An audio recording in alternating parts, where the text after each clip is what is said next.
Jinni wajjin akkamitti akka jiraachaa jirtu nuuf ibsaa jirti dhaggeeffanna. I love you so much jinniyee. Takkicha kiyya. Banagaraachuu ላይ ባይዘው ባዮ ጀረክ ከተቤት እንጀራ ጂኒ ዋሁን ተኺያ ጃርተይ ጅብተዲስ ጂኒ ኺያ ተክቸ ኺያ አንበረ ደበር ሸኮቲኑ ናንጃኒ በር አቲ ቻንስ ይቀብዳ በቃ ኢር እንጃለተኒ ጅብተኒ ሜጋ አኩም አርጋ ጅርተኑ ጂኒን ዋኑ እንደኪያ ጂኒን ጃለለ ኪያ ጂኒን አባመና ኪያ ጂኒ ኤሩሜት እንጀራ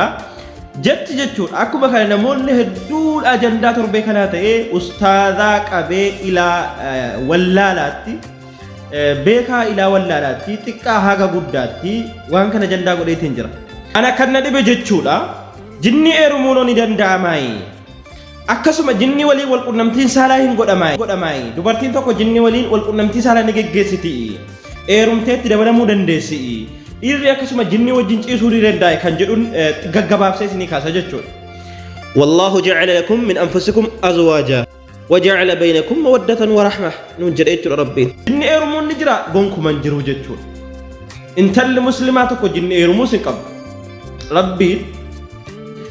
هذا مناك سني إسنو مرة إسني في نجر راجل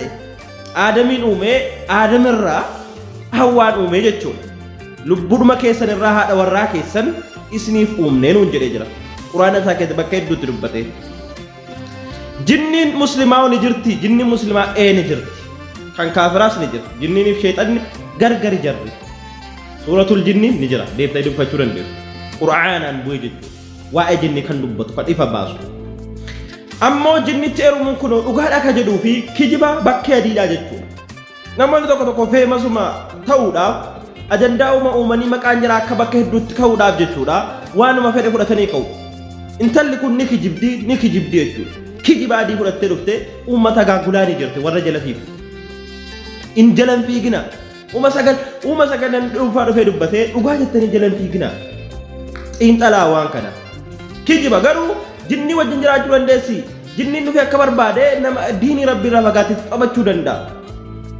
kanaan ala eeruma wanti dhabuun jiru asumatti irraa gabaabbadhaa hin gowwoomina nagaatti oola.